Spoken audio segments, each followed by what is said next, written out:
I recently found one of my old competition frames, an Atomz Premier. I really liked this frame and it was actually really cool to take a look at it again.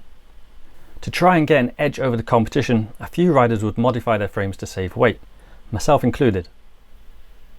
With this frame I even modded the Magura mounts to fit V-brakes without an adapter. Plus I made my own dropouts to slightly alter the geometry. Unfortunately this frame did end up cracking, although not in any place I modded. I thought the act of modifying a frame might be unheard of to a lot of my audience, so I thought I'd get an untouched frame and see how much weight I actually save. I enlisted the help of the cute thief to go out and pinch a suitable frame. Go forth, little man. He actually did a great job, an Adamant A2. No idea where he got it from. This is an older frame from around 2006. It's pretty no frills and was popular with people wanting strong frames. This adamant frame was made when people cared more about strength than weight saving, so it can take some abuse. The generation of bikes after this started to use thinner tubes to bring the weight down, but this resulted in a lot more snapped frames. Other than a couple of chips in the paint and a little bit of chain rub, it's actually in great condition. No dents in the down tube or chainstays, so this had an easy life and is an ideal frame for this project. It's no lightweight and it'll be interesting to see exactly how much weight is saved with some modifications. So, what are we starting with? 2,135 grams. For comparison, the latest alloy comp style frames are around 1,600 and the lightest carbon 26-inch version is 1,150. Being realistic, I'm never going to get this as light as those, certainly not with the equipment I have available. I aim to get this under 2,000 grams. Not a huge saving, but the frame will probably still outlast the lighter ones if the modifications are done smartly. Looking at this frame, there's a few obvious places to save weight. Firstly, the head tube. The front doesn't take too much stress, so material can be removed here fairly safely. It's very common to see massive cutouts on modern competition frames these days. Despite some modern frames becoming a little bit weaker, I've still never seen a failure from a lightened head tube. It's not just the front though. Once a hole is made, you can actually remove some material from the back too. A small saving can be had by removing some material here. If you're careful, you can get a decent saving on the BB shell. And the chainstay yoke is a big chunk of metal on this frame. I plan on saving some weight here too. I'm also wondering if I can hollow out these pockets.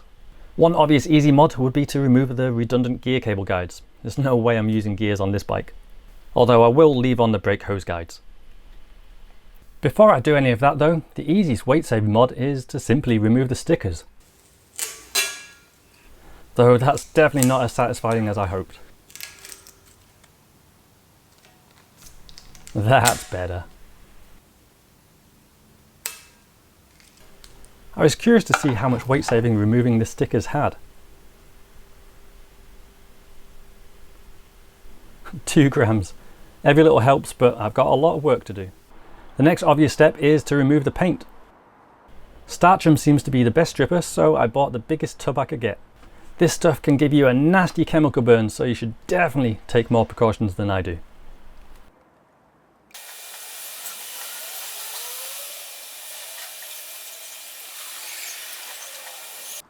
This is really cool, you can actually hear it doing its thing.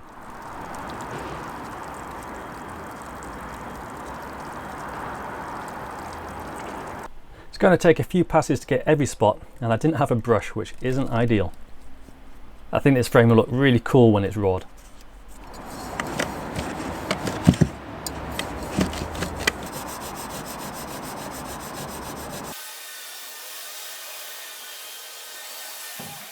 And there we have it.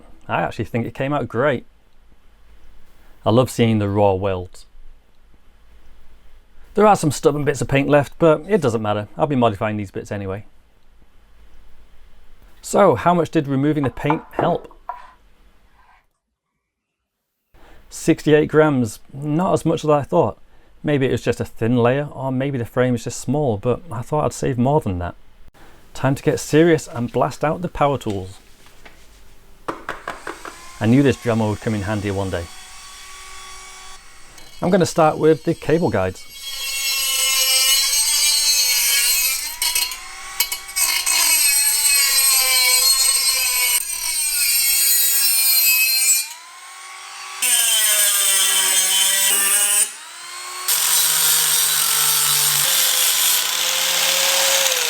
Every filing flake is another bit of weight saved.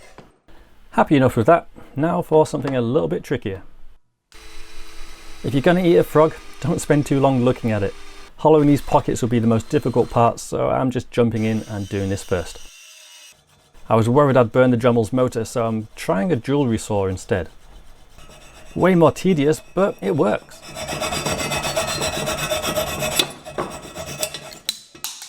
This area was thicker than I thought. I'll neaten it up with the Dremel afterwards. This is a slightly risky place to save weight, as it's in a high stress area. But the brake mount is fully supported by welds on all sides, and I've done this before with zero long-term issues.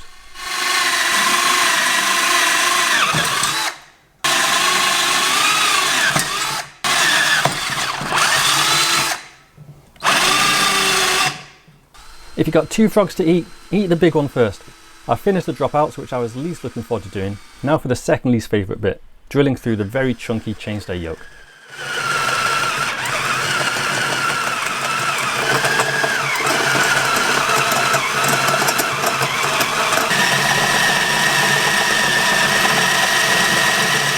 One down, one to go.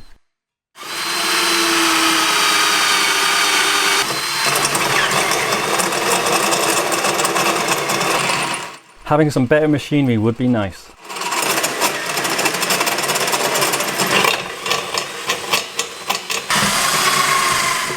I'm going to make as much use out of this hole saw as possible. It's the easiest way to remove a chunk of material, when the battery is full anyway.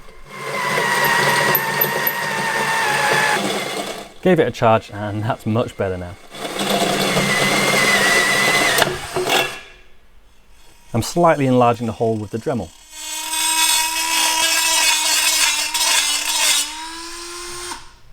There's still some weight to be saved on the yoke though.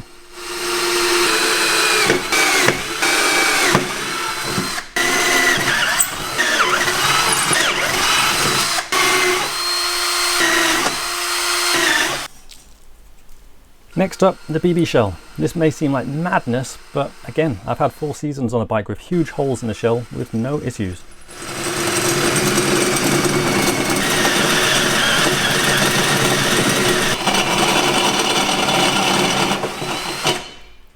I'm not happy with just the one hole. Let's make the breather hole on the inside bigger too.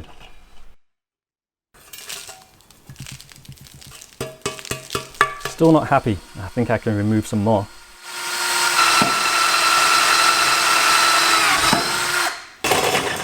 The machinists and engineers have no doubt left the room by now. I'm doing the best I can though.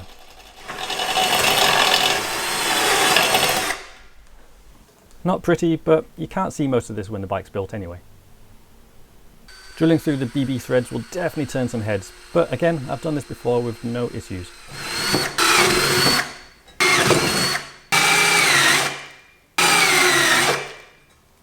Let's add a hole up here for good luck.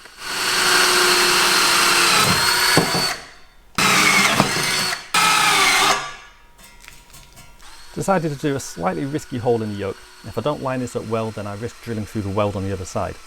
And drilling through welds is not what you want to be doing.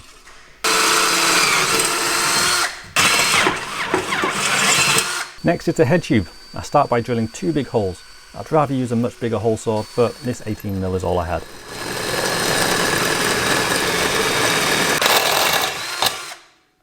Oh, well, I guess there's no harm in doing a 3rd one. I used a burr bit and my Dremel to enlarge the hole. I did draw a rough shape I wanted, but ended up going a little smaller.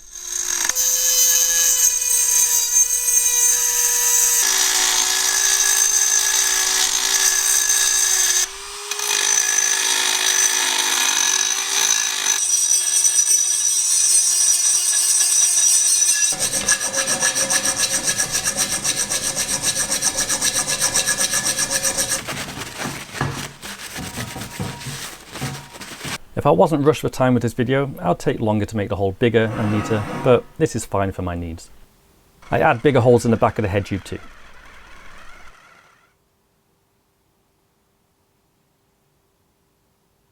To recap, I removed the gear cable guides, a hole in the top and back of the top tube,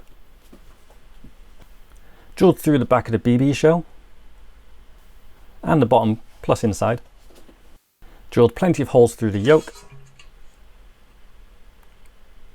hollowed out the dropout pockets, and drilled the brake mounts. Doesn't look too bad from a distance, and I do think it feels lighter. But what did the scale say? The moment of truth.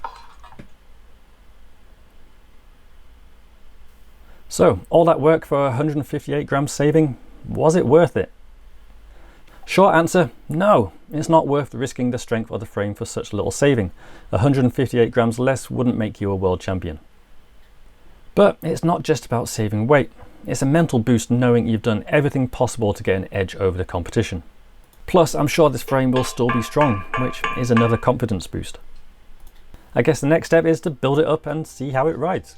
Thanks for joining me, and I'll catch you next time. See you later everyone, bye bye.